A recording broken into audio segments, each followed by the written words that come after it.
Da una parte il confronto con Fratelli d'Italia e gli alleati per formare un'ipotesi di governo, dall'altra il Consiglio federale con i suoi e con i veneti che chiedono ormai senza mezze parole la sua testa. Matteo Salvini è stretto tra due fuochi in questo martedì all'indomani dell'esito delle elezioni politiche che hanno decretato il crollo della Lega, crollo che in molti imputano proprio alla sua politica e alle sue scelte dei candidati, più che un malumore visto che a scendere in campo è stato proprio il governatore Zaia, consapevole che l'elettorato che l'ha portato con un plebiscito a Palazzo Balbi si è invece voltato dall'altra parte nelle urne del 26 settembre. Tra le voci più critiche quella di Roberto Marcato, che già all'indomani delle amministrative perse a Padova e Verona aveva tuonato contro la segreteria lombarda e le sue scelte.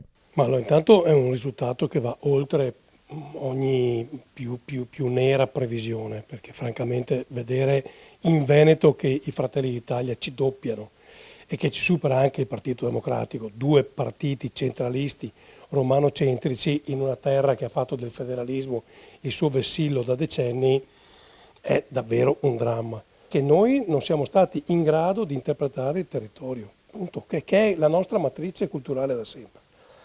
Probabilmente scelte sbagliate, anche le candidature non condivise, una campagna elettorale non condivisa, insomma sono molti gli elementi.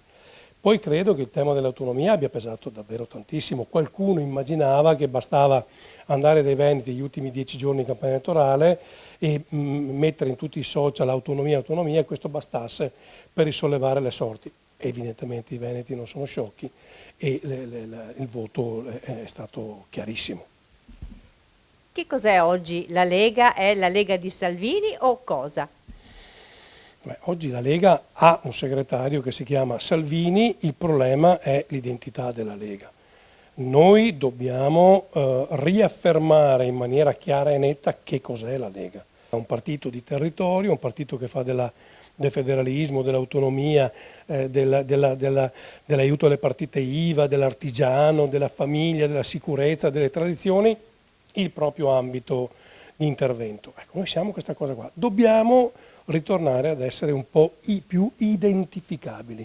Dissenso interno colpito duramente e congressi che non sono stati fatti. Questi sono stati due errori pagati.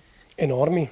Io lo dico da anni che servivano i congressi, perché di fatto abbiamo tolto l'ambito di discussione per i nostri militanti, abbiamo tolto l'ambito di comprensione per i nostri militanti, abbiamo tolto anche l'ambito di scontro.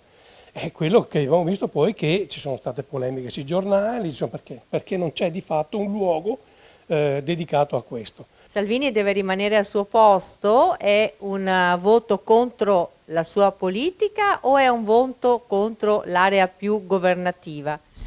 Allora guardi, così come è vero che Salvini ha preso il partito al 3%, l'ha portato al 34% delle ultime europee ed è stato in gran parte merito suo, è evidente che un leader si assume la responsabilità anche di una debacle come questa. Però bisogna avere la voglia e l'umiltà di capire. Se poi invece chiudiamo la faccenda facendo spallucce dicendo che paghiamo lo scotto di essere stati al governo, delle polemiche di marcato sui giornali, beh allora se la chiudiamo così la faccenda davvero rischiamo di chiudere il partito per sempre.